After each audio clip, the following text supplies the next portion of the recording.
क्षेत्रज्ञयोरेवम् अन्तरञ्ज्ञानचक्षुषा भूतप्रकृतिमोक्षञ्च ये विदुर्यान्ति ते परम्।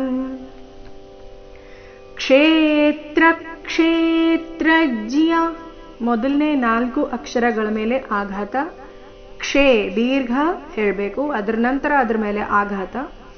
ಕ್ಷೇತ್ರ ಕ್ಷೇತ್ರಜ್ಞ ಯೋರೇವಂ ಅಂತರಂಜ್ಞಾನ ಚಕ್ಷುಷಾ ಚಕ್ಷುಷಾ ಚ ಮೇಲೆ ಆಘಾತ, ಕೊನೆಗೆ ಶಾ ದೀರ್ಘ ಮೂರ್ಧನ್ಯ ಶ ಇದೆ ಆಕಾರದೊಂದಿಗೆ.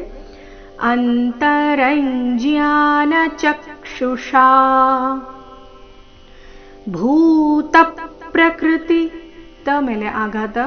ಭೂತ ಪ್ರಕೃತಿ ಅಂತ ಇಲ್ಲ, ಹೇಗೆ ಬರಬೇಕು, ಭೂತ ಪ್ರಕೃತಿ ತ ಮೇಲೆ ಪದ್ವಾಘಾತ. ಭೂತ ಪ್ರಕೃತಿ ಮೋಕ್ಷಂಚ ಮೋ ಮೇಲೆ ಆಘಾತ.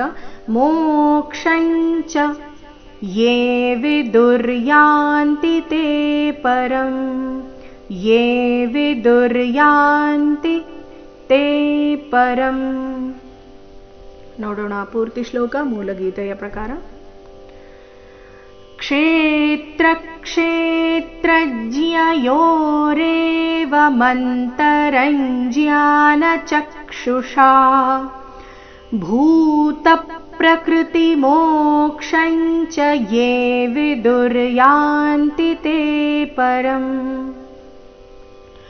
ಓಂ ತತ್ಸದಿತಿ ಶ್ರೀಮದ್ಭಗವದ್ಗೀತಾಸು ಉಪನಿಷತ್ಸು ಬ್ರಹ್ಮವಿದ್ಯಾಯಾಂ ಯೋಗಶಾಸ್ತ್ರೇ ಶ್ರೀಕೃಷ್ಣಾರ್ಜುನ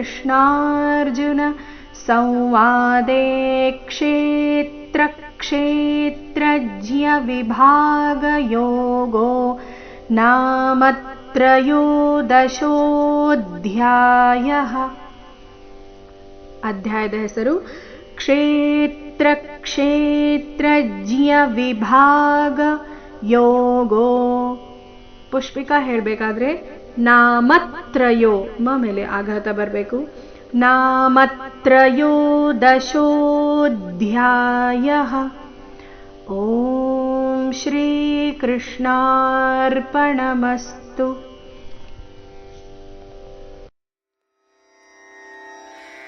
ರನ ರನ ರನು ರೇ